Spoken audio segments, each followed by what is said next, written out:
Bon, les amis, l'Europe est en totale roue libre. Au lieu d'arrêter le carnage, eh bien, elle appuie sur l'accélérateur. Et aujourd'hui, à Londres, ils sont en train d'appuyer sur l'accélérateur parce qu'ils sont en pleine réunion d'urgence. Alors pourquoi ? Eh bien, parce que Trump a claqué la porte à Zelensky et que d'un coup, l'Europe a compris qu'elle était seule, en fait.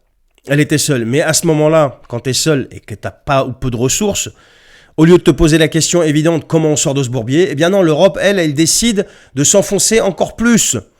Alors, les 3 milliards encore de Madame von der Leyen, là encore le Britannique 3 milliards de livres sterling. Alors, c'est pas pour reconstruire, pas pour négocier, non, c'est pour fabriquer encore plus d'armes, pour intensifier le conflit, et en plus cet argent il prennent où ? Alors c'est soit dans la poche des contribuables, soit alors dans les avoirs russes gelés. Donc en gros, ils vous pillent et ils pillent des fonds étrangers pour continuer à alimenter une guerre qui dure quand même depuis plus de 3 ans et qui n'a aucun vainqueur possible. Et pendant que ce petit monde se tape dans le dos sur ce grand soutien à l'Ukraine, eh bien, ils discutent d'un truc encore plus grave. Est-ce que vous pensez que c'est un plan pour faire cesser le conflit ? Bien sûr que non. C'est clair et net. C'est un plan plutôt pour l'élargir sous couvert de sécurité européenne, toujours. Rappelez-vous la stratégie du spillover effect de laquelle j'ai parlé hier. Plus de crises suffisamment fortes pour justifier plus d'Europe. Et là, le vrai sujet du sommet, c'est pas l'Ukraine. C'est la guerre future. Le truc, il est clair comme de l'eau de roche. L'Europe sans les États-Unis, c'est une chèvre sans son berger. Alors ils veulent quoi ? Réarmer comme en 1939 ? Refaire une course à l'armement nucléaire ? Macron se dit ouvert à une force de frappe européenne. Traduction, la France, seule puissance nucléaire de l'Union européenne, commence à jouer avec l'idée de partager son arme nucléaire. Avec qui ? Avec l'Allemagne ? Avec l'Italie ? Avec les Pays-Bas ? Avec qui en fait ? Tous ces pays qui n'ont pas vu une guerre depuis des décennies ? Et si demain, il faut l'utiliser, qui va décider de son utilisation ? Et pendant qu'ils fantasment sur leur nouveau jouet militaire, qu'est-ce qui se passe de l'autre côté ? Poutine observe. Le Kremlin est en train de jubiler. Trump et Moscou se rapprochent.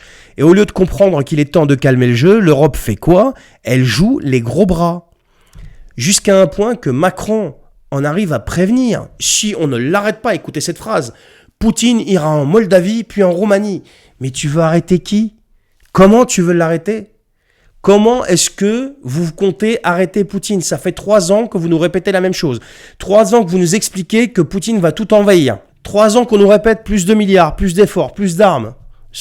On met dans la balance la démocratie, enfin tous ces termes marketing là, auxquels ils ne croient pas eux-mêmes. Et la situation sur le terrain, elle fait quoi ? Eh bien, elle s'empire. 3 ans que l'Europe balance des milliards pour tenir bon, alors qu'elle devrait être en train de négocier. Et maintenant, on fait quoi ? On envoie des troupes, on met le nucléaire dans l'équation. Jusqu'où ils sont prêts à aller avant de comprendre qu'ils se tirent une balle dans le pied. Alors quand je vois tout ça, quand je vois cette logique qui n'est pas respectée, étant donné que les deux grands sont du même côté, du même avis, même les trois avec la Chine, et que nous, on ne produit rien, on est dans un déficit pas possible, on est endetté, ultra endetté, nos populations sont appauvries, nos industries sont ruinées, enfin... Je peux continuer comme ça longtemps, mais quand je vois tout ça, je ne trouve d'explication que cette fameuse stratégie du spillover effect, c'est-à-dire créer une crise suffisamment forte pour justifier encore plus d'Europe, encore plus de centralisation, encore plus d'élimination des nations, pour confier de plus en plus tout le pouvoir au pouvoir central, qui est un pouvoir supranational, qui est Bruxelles. Donc ça m'amène à me poser la question suivante. Ce sommet, est-ce que c'est vraiment une réunion pour sauver l'Ukraine, ou c'est plutôt un conseil de guerre ? Mais en tout état de cause, quoi qu'il en soit, ça sera comme d'habitude. Ceux qui décident ne seront jamais ceux qui iront au front, les amis. Alors dites-moi en commentaire votre avis, s'il vous plaît, si c'est plutôt un conseil de guerre pour vous, ou plutôt une réunion honnête en faveur de l'Ukraine. Je vous souhaite une excellente journée.